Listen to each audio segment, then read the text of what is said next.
And in that idea of having to be perfect, there was no progress. It was just days of misery of like self beating myself up and like wanting to burst into tears and not getting anywhere. And actually that's something that I share with my students now is like, what if you use that as an opportunity to go inward and heal rather than keep staying at this roadblock?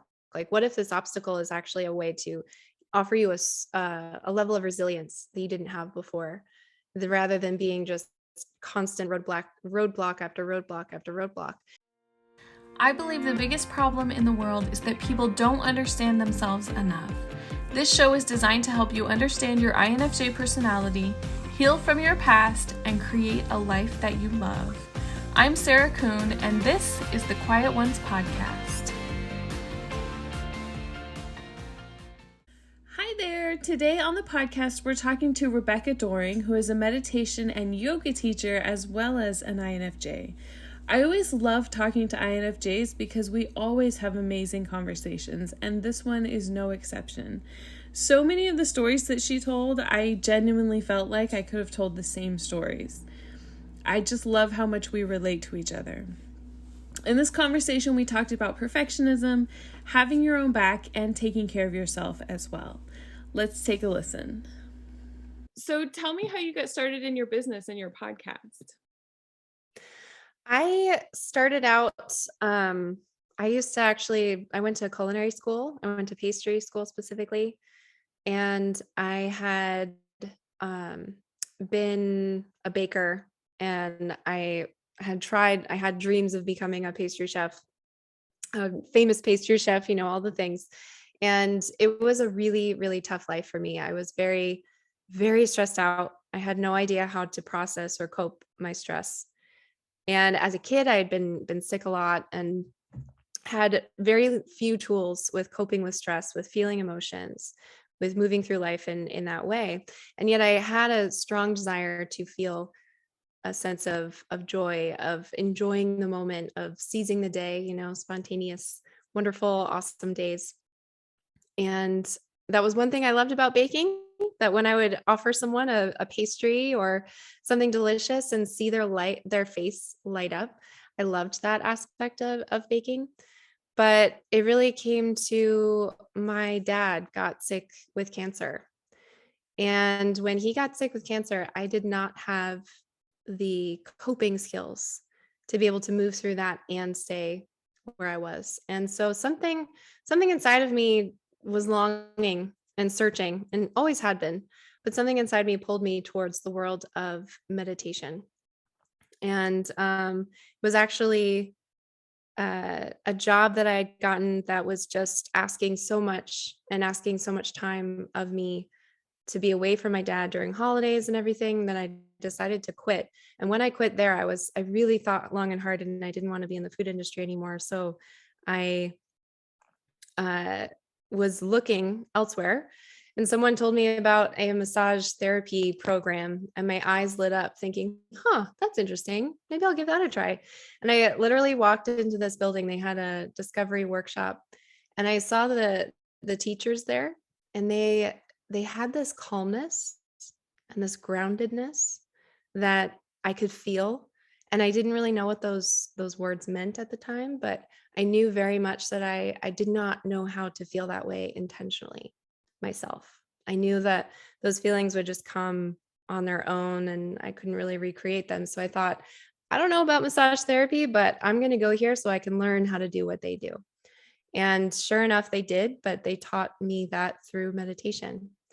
And over the years, it eventually turned into creating an online business to teach meditation and share all of the gifts that I've learned over the years, including my podcast. And that started last year. And that has been a really, really fun experience to just share whatever new teachings that I've learned myself or experienced through my students and my friends. So at what point did you find out that you were an INFJ? Literally, I found out just about a month ago.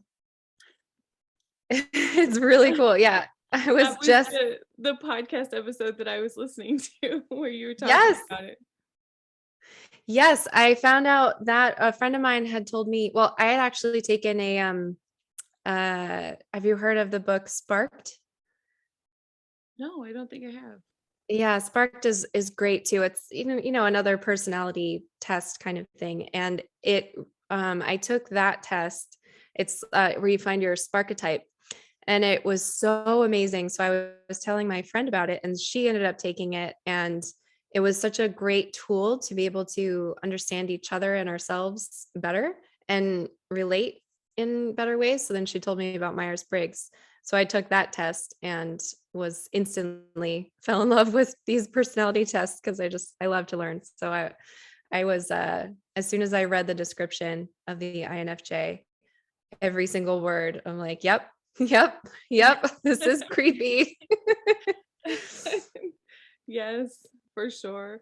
When I was listening to your podcast, I related to so much of what you said and what you just said now too about meditation. And you have such a calm way about you. So obviously meditation does work. And I felt that same thing, that what you were talking about, you experienced with the people that were teaching you meditation. And when I was listening to your podcast, I'm already have started meditating, but it made me want to go into deeper to it to really commit to the practice, because I think a lot of INFJs have very high anxiety.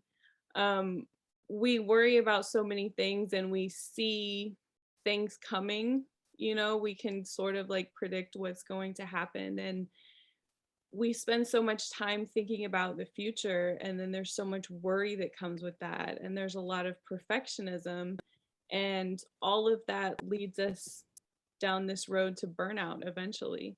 And I think a lot of us struggle with what you were talking about, not having the coping skills to deal with it, especially living in a world that doesn't know how to handle us because we're not like everybody else. And I mean, having a tool is like meditation is really life changing, honestly.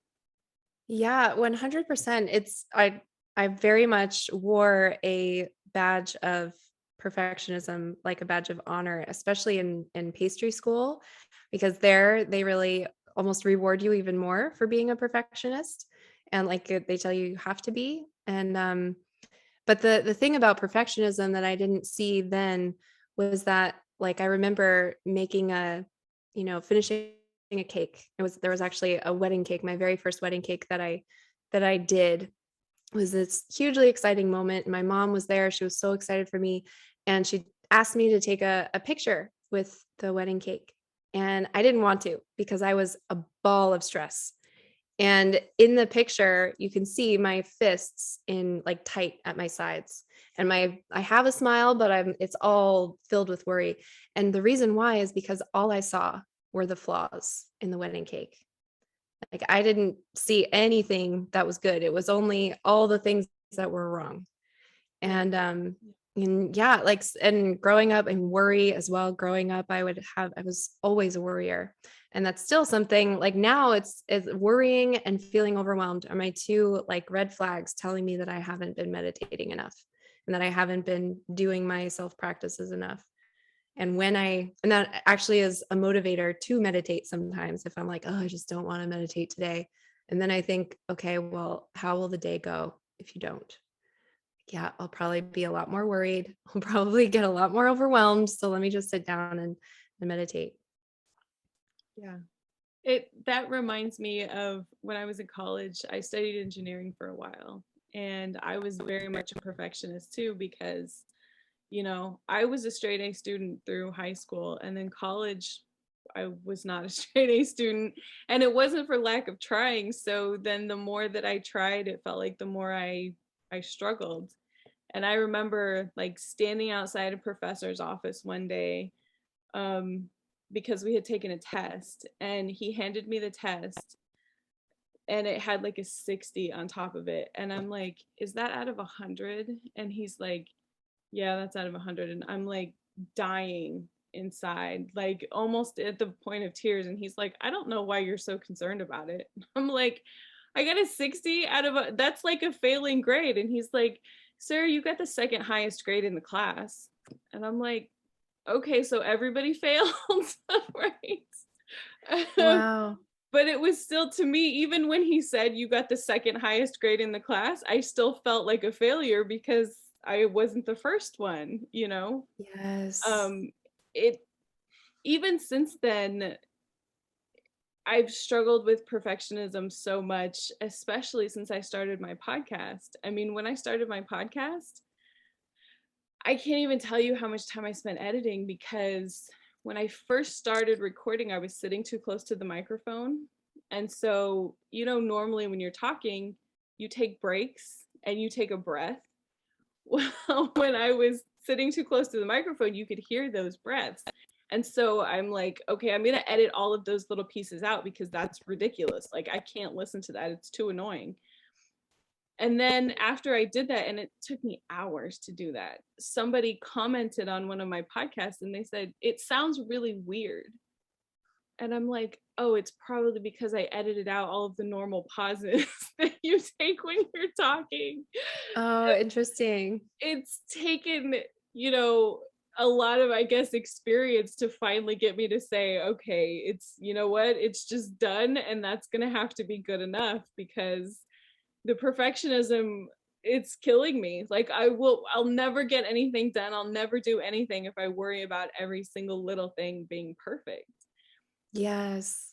Yeah, and it's actually I had a similar experience. For me, I was creating an online course for probably 2 years before I actually told a soul about it because I can't even tell you how many videos I recorded over and over and over and over again because they had to be perfect. And in that idea of having to be perfect, there was no progress. It was just days of misery of like self beating myself up and like wanting to burst into tears and not getting anywhere. And actually that's something that I share with my students now is like what if you use that as an opportunity to go inward and heal rather than keep staying at this roadblock.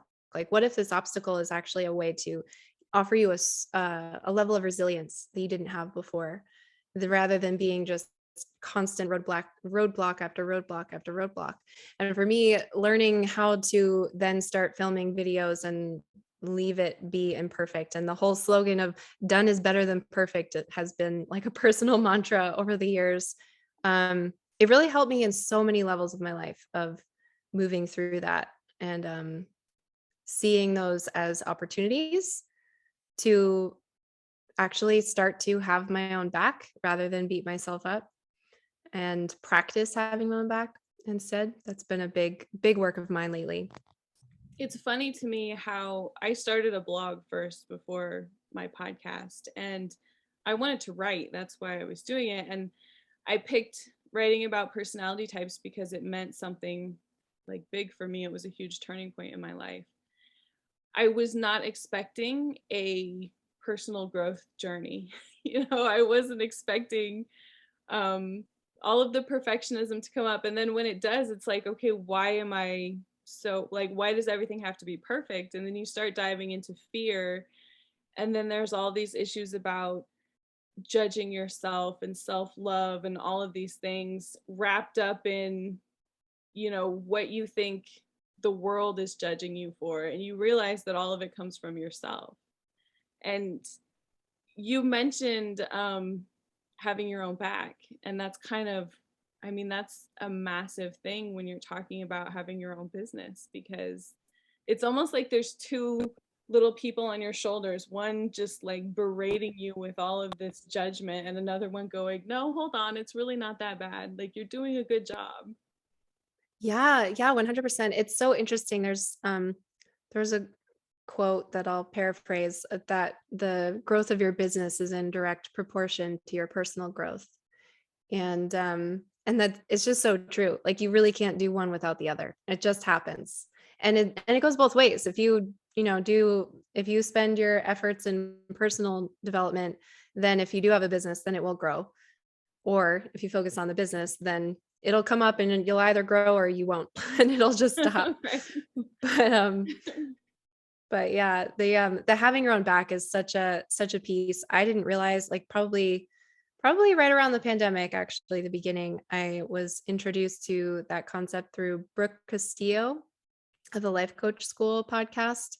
Um, that podcast was hugely life-changing for me, and made me see how much I did not have my own back in so many ways, like through perfectionism, through people pleasing, through just the internal world war that would go on. Like everything was always an opportunity to beat myself up rather than be there for myself. And learning how to be there for myself has been a greatest opportunity and greatest journey for me. And that actually is my word, which is really a phrase for 2022, is having my own back. I feel like in the last 2 years, I've learned what that is and how to do it. And this year is really putting that into action. Yeah. Do you think it took you a while to find your own voice, especially through having your podcast? Yeah, I also teach yoga, and learning how to teach yoga was the thing that taught me how to was the thing that taught me how to find my own voice. Um, and yes, for sure, I was very, very shy, like painfully shy in high school, and public speaking was an absolute terrifying thing. Honestly, if I traveled back in time and met up with my high school self and told her what she's destined to do, she would say, "Oh, absolutely not. Let's do something different, please." um, and so yeah, like learning how to speak. Like I had very, very quiet voice, very shaky, not full at all. And when I think something inside of me wanted to move through that, which is why I chose things that would involve speaking, particularly teaching yoga. And I remember my very first yoga class that I taught, I thought the entire time, like, what did I get myself into? This is terrifying. And and so then I found my teacher, Matt Giordano, who teaches how to bring out your own voice, and working with him and continuing to practice. And also, teaching yoga is a practice. You can't be a perfect yoga teacher day one. The only way to do it, I mean, you'll never be a perfect yoga teacher. We get that. But the only way to get better at teaching yoga is teaching yoga and moving through those obstacles. So for me, like leaning into that discomfort and going there is the place that brings me to my voice. So by the time I got to my podcast, I had already found my voice and developed it and learned to love it, which I also never thought would be the case. But now I really do love my voice and see it as a tool and an expression, and I know how to bring it out, even if sometimes it's terrifying. But so yeah, that happened before the podcast, which is cool. I think a lot of INFJs have that same experience. I know that I did. I was painfully shy growing up. And I've worked in marketing for about 10 years, and I had this job where I had to stand up in front of people and talk to them like every single weekend. I had to do it. And it was painful in the moment. It was like, oh, I don't want to do this. And it was like all of the build up to getting there that was awful. And then once I was actually there, standing up in front of the people, it really wasn't that bad. And the thing too was is that it was a memorized speech, basically. You're telling it to different people, but it's like I say this every single weekend, so I don't know why I make such a big deal about it. Um, and then when I started my blog, I was like, okay, I can hide behind the computer, I can write, I can share my thoughts. But I really wasn't sure even how to write because, I've seen like a lot of people write perfectly, they have this perfect grammar and it sounds super professional. And I read news stories too, and journalists have their own way of writing things. And then I read people's blogs like Glennon Doyle, and she literally makes up words.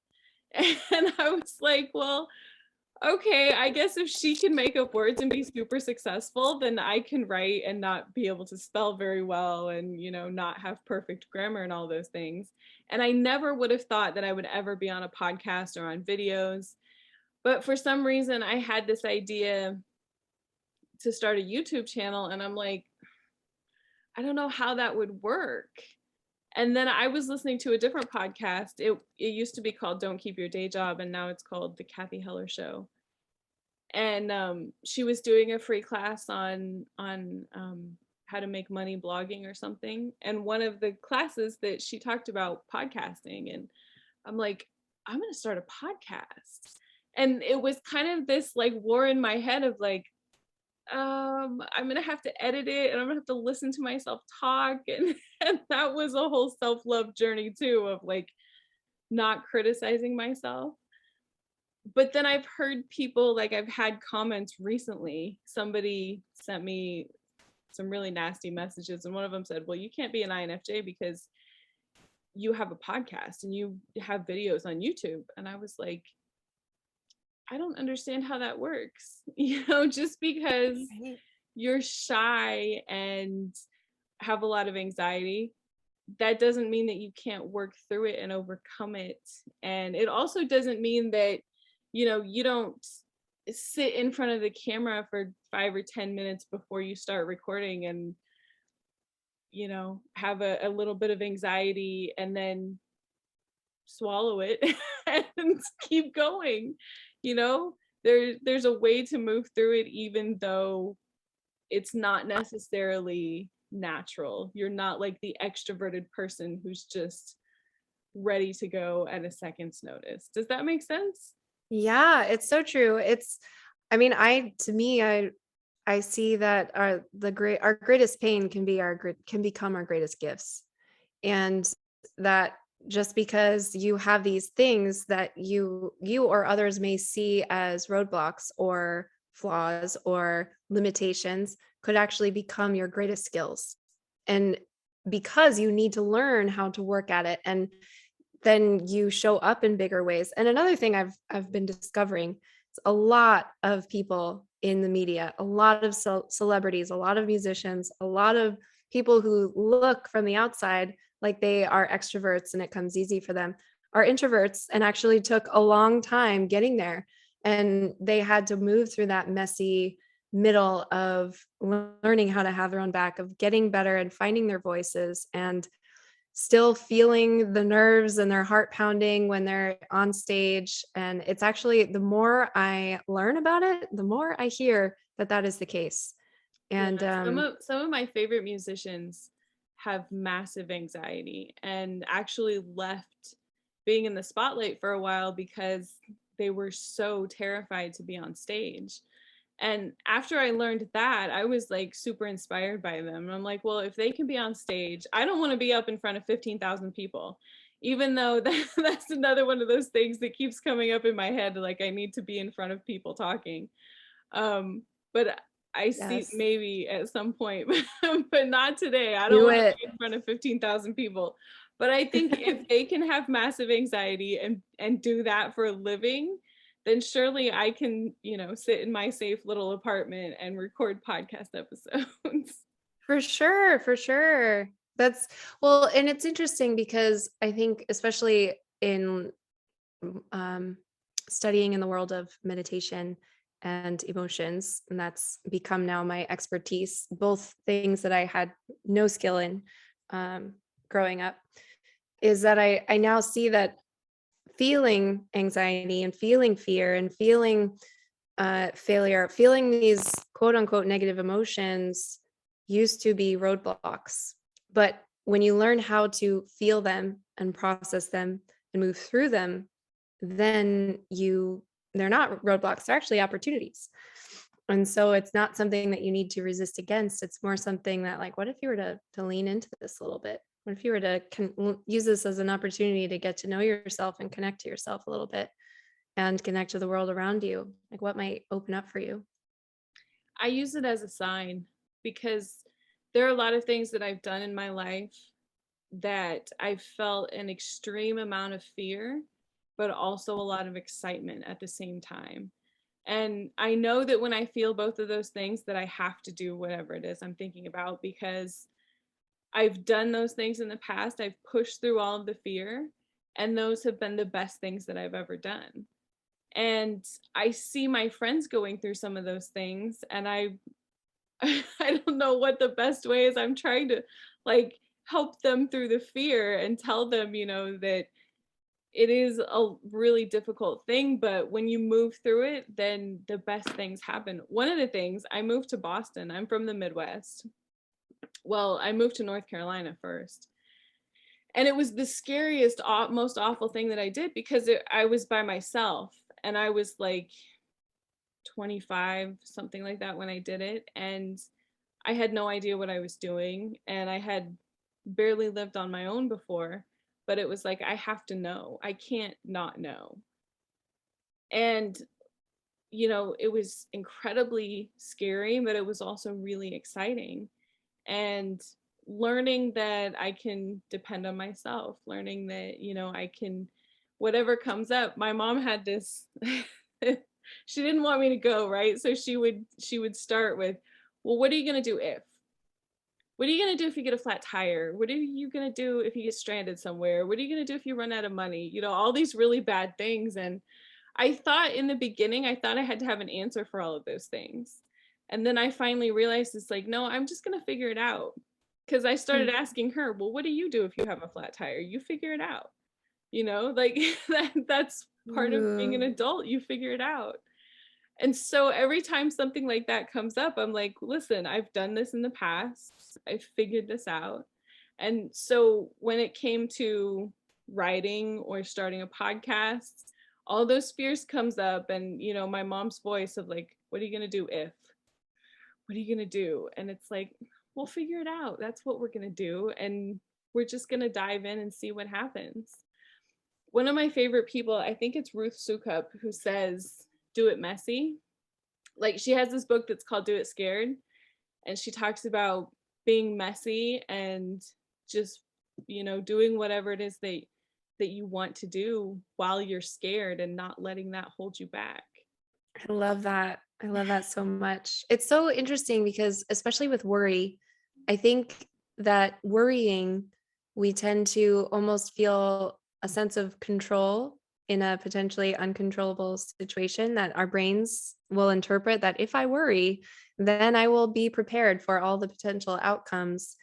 But when you really think about it, of like, there also is a level of, I need to figure out the answers now before I even go and do something, like you were saying, like your mom being like, well, you need to figure out all the potential disasters that you could encounter. And you're like, well, I don't know what I'm going to encounter. And I've figured everything out until now. So let me just take it one step at a time. And that's such a huge reminder, to just help yourself, even in the moment of like, just worries about today. Well, if it comes up, then I'll sort it out. I have evidence that I've sorted out every single thing until this moment in time. I never thought of myself as a controlling person until I started thinking about perfectionism. And then I started thinking about, I have a lot of anxiety. I have an anxiety disorder on top of normal INFJ anxiety. And so I want to be able to control everything, right? I want to control my environment. I want to control, even like when I'm going out with my friends, I want to know ahead of time, what restaurant are we going to? Is there parking there? Like, is there anything that's going to stress me out that I need to, I never thought about parking when I lived in the Midwest, but now that I live in Boston, it's like some places don't have parking. So is it better for me to take an Uber, And Right. so then the more I thought about this whole process of how I really organize my life, I'm like, wow, I really am very controlling. I'm not like a go with the flow type of person. I'm like, I need to know ahead of time. I want things to be planned. And I think that some of it comes from trying to control anxiety, but I think a lot of that comes from fear too, is the fear of the unknown. And the bigger things in my life, like you said, I want to know what's going to happen first. And if I don't know what's going to happen, then I don't want to do it. Right? Mhm. I've heard that from so many people who, send me questions and direct messages on Instagram. And it's one of those things that's like, yes, I feel you, but the best thing that you can do is try to move past that and try to let go of the control. It's one of the things that I've struggled with meditation, because I listen to Gabby Bernstein a lot and she talks about letting go of the outcome. And I'm like, I don't know how to do that. Like, I need somebody to come and like peel my fingers away, because I'm like clutching onto the outcome so tightly.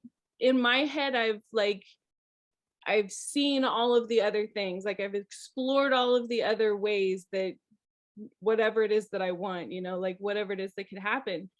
And I'm like, no, I've picked this way and this is the best way. And I don't understand why it's not happening that way, right? It's like letting go Yes. of that control it's really difficult. Yes. And it's supposed to be. Like the best things that give us the skills and the strength are things that are difficult, right? Like if you go to the gym and lift a weight and it's too light, you're going to be like, well, I came here specifically to lift a weight that feels heavy. Like if it doesn't feel heavy, then I'm didn't find the right weight. And it's the same thing. It is supposed to be difficult, and the difficulty is there for a reason, and it's making you stronger. But yeah, like with meditation is a great way it's like a great practice place. Like it's a great way to practice that in your meditation space so that then you can reap the skills out in your daily life of practicing. All I have to do is just focus on the simple instructions. Just follow the simple instructions and just keep coming back to that. My brain's going to want to try and control everything and know exactly how it's all going to pan out, and that's okay. Then I'm just going to come back to following the simple instructions of whichever technique you're following. Do you have any advice for anybody who's never meditated before, or who's maybe dabbled a little bit and they want to set up a more routine practice? For sure. There's so many. I have to decide which one is the best advice to give. Well, I will, since we're talking all about worrying and perfectionism and everything, it's an interesting thing because meditation is something that for me is probably one of the biggest, probably the biggest tool that helps heal so much of those things for me. And yet it brings it up. Right? Like it's almost like at first it was like an all or nothing. Like I have to do this, I have to meditate perfectly. If I miss a day, then all of my progress is lost. It doesn't even count, Or Right. if I planned to meditate for 5 minutes and I had to stop at 2 minutes, then those 2 minutes don't even count. It's a failure. And so my greatest suggestion in starting is to recognize that every single minute you show up is a minute gained, right? If someone handed you $1 and the next day handed you $2 and the next day handed you $5 and then the day after that only handed you one, you wouldn't say, well, that one isn't $1. You would say, oh yeah, now I have one more dollar. It still all accumulates and adds up. So start out small, ask yourself what is doable, and practice showing up. And I always say that no amount of time is too small, that if you sit down and meditate for 1 minute, that is still showing up for the habit. You're building the habit and the rest will come later. But showing up for the moment. And I still practice. I ask myself on days that I don't feel like meditating, or if I feel like the full amount of time is just too much, then I back it down and I ask myself, okay, well, what about this much? Is that doable? No. Okay, what about this? And I keep going until there's an amount of time that feels doable and I sit down. But in order, as far as starting a practice, there's so many different tools. There's so many different resources out there. That can also feel overwhelming. Like, where do I start? There are, you can dabble on YouTube. There's tons of resources on YouTube. You can dabble on different apps. There's a meditation. I have a free meditation as well. You can start there. But the biggest thing is just starting, just with a curiosity, recognizing that if you go into it with an open mind and sit down and kind of curious to almost do your own research rather than listening to me or listening to the media about what meditation is going to do for you, figure it out for yourselves. get curious and say, what is this going to offer me? I know that for me, when I started meditating, I saw a difference within a week. And when you sit down, and I was doing guided meditations that Gabby Bernstein has. And the first time I did it, I thought this felt really weird.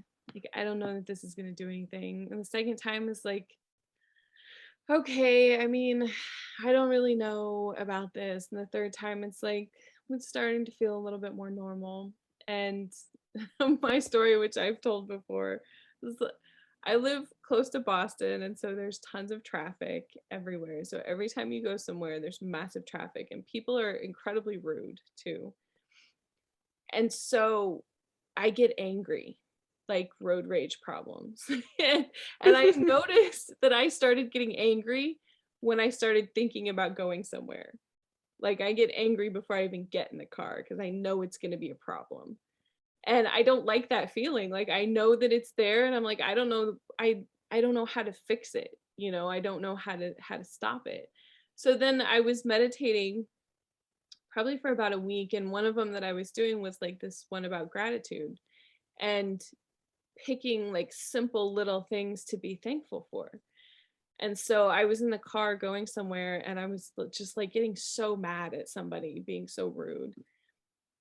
That's one of my biggest pet peeves, is people not thinking about other people. And in the car, it just comes up so much. It's like, you pull out in front of me and you don't even look, and like, you don't see all the people, but like, you're affecting so many people, and you just get to that place where you're just seething. And I'm like, I'm not going to do this today. This is insane that I do this every single day. And so I started looking for simple things to be grateful for. And at first it was like, oh, this is so stupid. This is not going to work. And I'm like, okay, I'm thankful for the air conditioner. I'm thankful that my car is decent, and it's just like going down the list. And the more I started doing it, the more it was like, oh, I'm not really angry anymore. That's weird. Oh, like, I'm starting to feel like calm. This is like really weird. And then, I kept doing it the whole way. I think I was going to get coffee in the morning, which takes me about 15 minutes. And on the way back, I'm like still making this list. And I'm like, wow, I feel super calm, and I don't even care about all the other traffic. Like, this is really weird. I mean, it's a good kind of weird, but it's really weird. Right. You don't think that something that's like 5 minutes a day could have that kind of effect on you. And then you notice it the next time, and you're like, okay, I'm starting to get angry again. Oh, wait, I know what to do at that time. Like, I know how to fix that. And then you start Yes. thinking, can it help other things? Like, is this like a tool that I can use for everything that's stressing me out, that I'm worried about? It's amazing how just a Yes. little bit of time helps. That's kind of coming back to what we were talking about originally when I had said that when it's difficult, it's supposed to be, and it's okay. Because if you think about that moment in meditation, when you're sitting and meditating, and you're starting to feel good and like, oh, this is nice, this is relaxing. And then all of a sudden you're lost in thought. You're thinking about your to-do list, you're worrying, you're overwhelmed, and you're thinking, like, God, this isn't working, or this is frustrating, or okay, now I have to come back to feeling my breath, or whatever it is that I'm focusing on. That moment of discomfort, that moment of difficulty, of noticing your mind has wandered and bringing it back, is like developing, a muscle in the gym, is like lifting weights.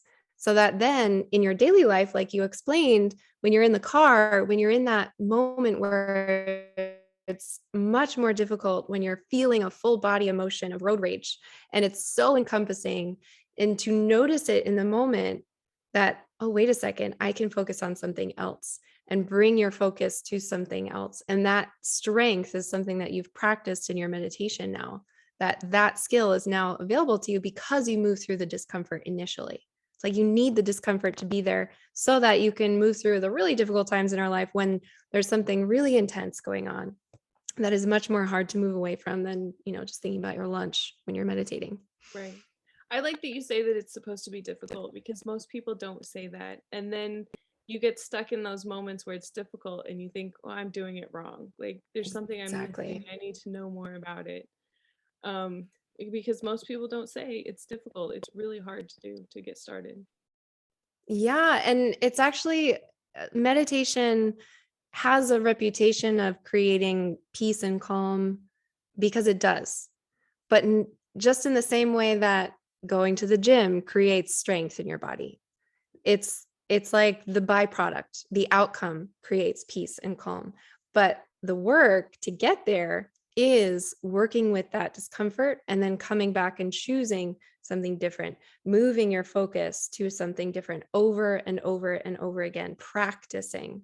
Just even the art of practicing is something that's so huge, especially for perfectionists. Because for me, practice was not something that I was very good at, because I would expect that I had to do it perfectly or not at all.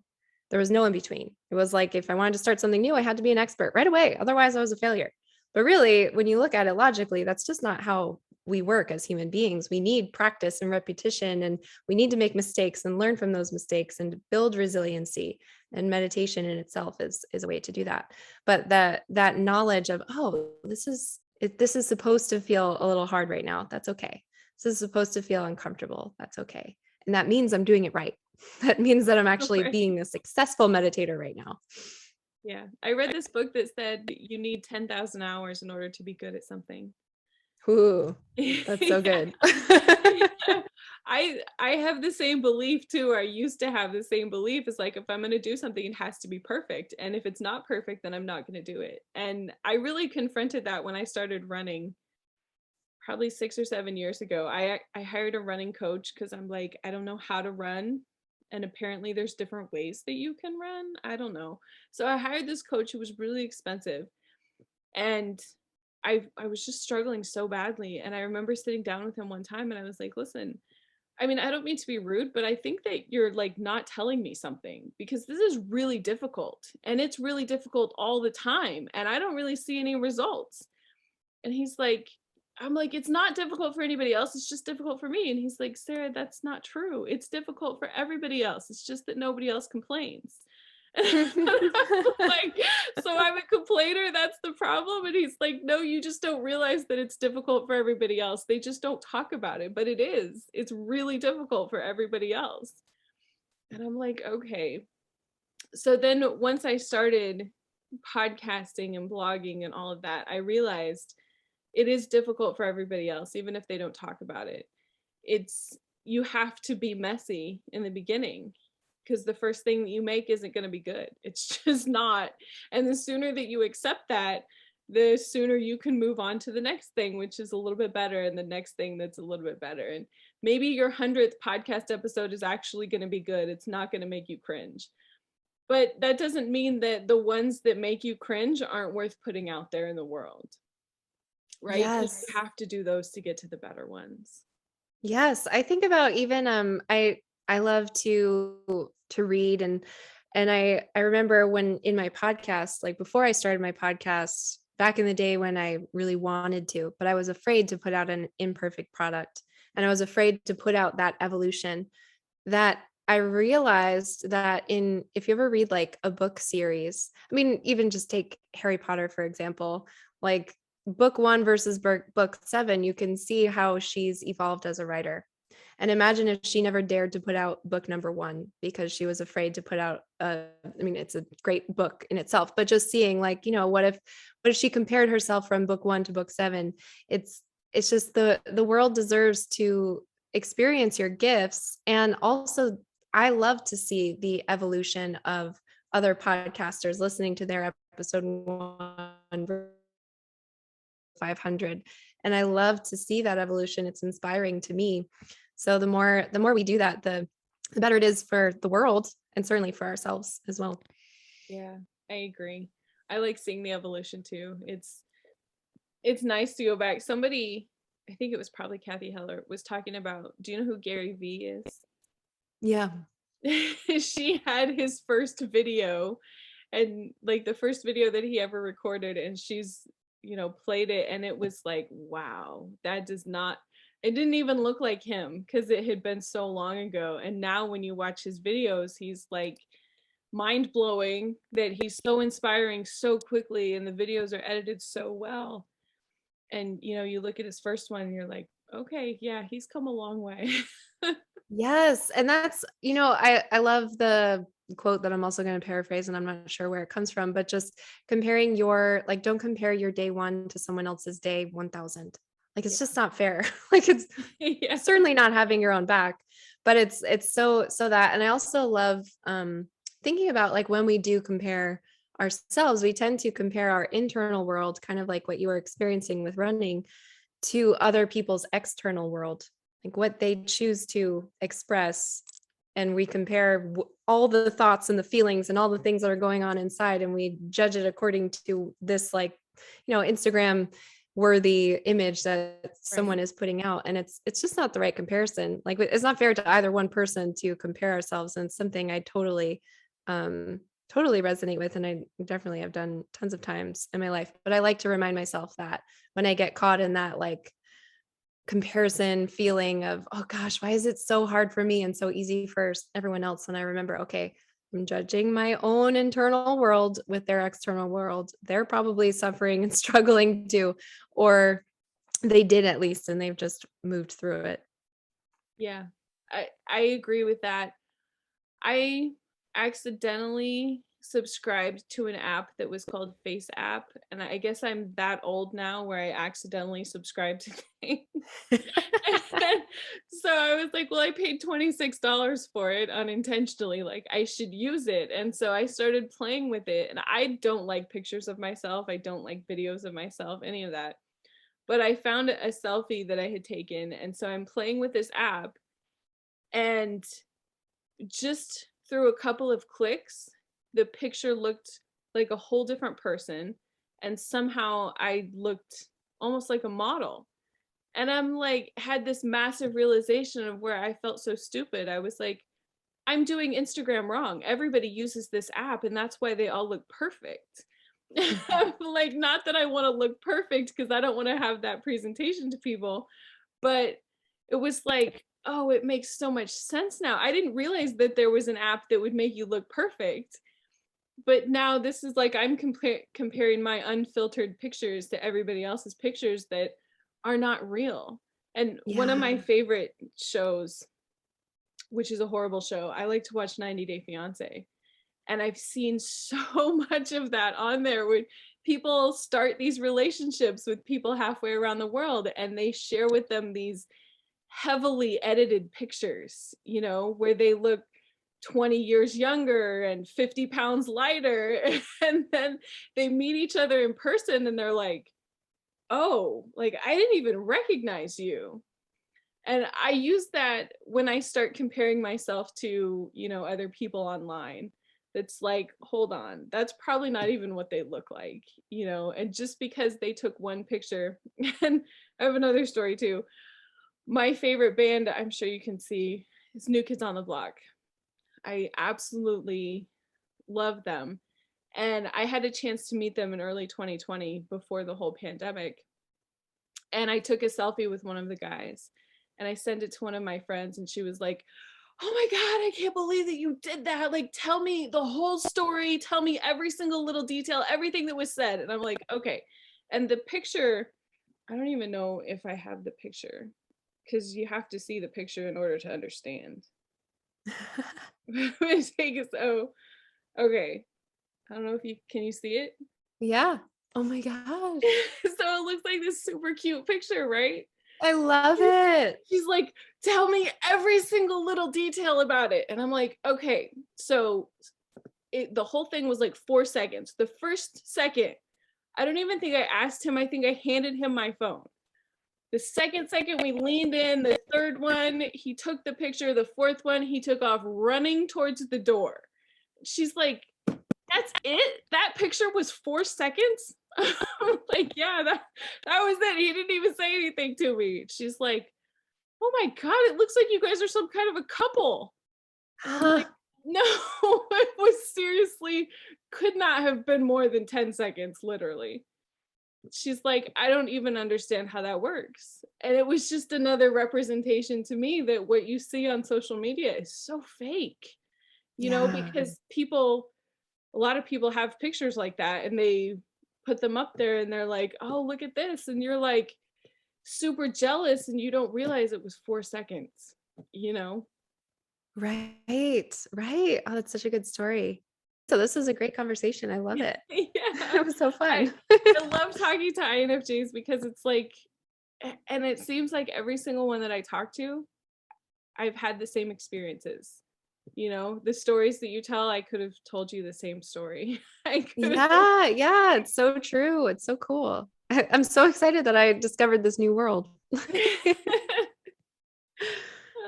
All right. Well, tell us where we can find you. Yeah, so I have a podcast called the Deep Rooted Bliss podcast. And and I also have a online meditation membership. So it's kind of like a Netflix/gym membership for meditation. And it's designed to take anyone, either beginners, and walk you hand in hand creating your regular practice, and even through advanced practitioners just wanting a community and wanting to dig in a little bit more or get a little more out of their meditation practice. So that is called Daily Roots, and that can all be found on my website, which is the deeprootedbliss.com. And Awesome. also I have a freebie for you all if you would like. I have a little wellness package that I call the Mind, Body, Heart Wellness Package, which is perfect for INFJs, because it has a little bit of everything. There's a short guided meditation. There's a yin yoga practice that helps you kind of move through emotions and anxiety. I'm always adding some things on there. So if there's, if you wanted to get a little wellness package, head to www.deeprootedbliss.com/wellness. Thank you so much for listening. I really appreciate every single one of you. Please make sure that you subscribe if you haven't already, and leave a review wherever you listen to the podcast. It helps other people to be able to find us. Thanks again for listening, and I will see you again next week. Hi there. I just wanted to take a minute to say thank you so much for watching this video. I really hope that you enjoyed it. Please consider subscribing to my channel. I'm working very hard to produce content that will help you, and I really, really appreciate your support. Also, if you want some more inspiration, check out this video right here.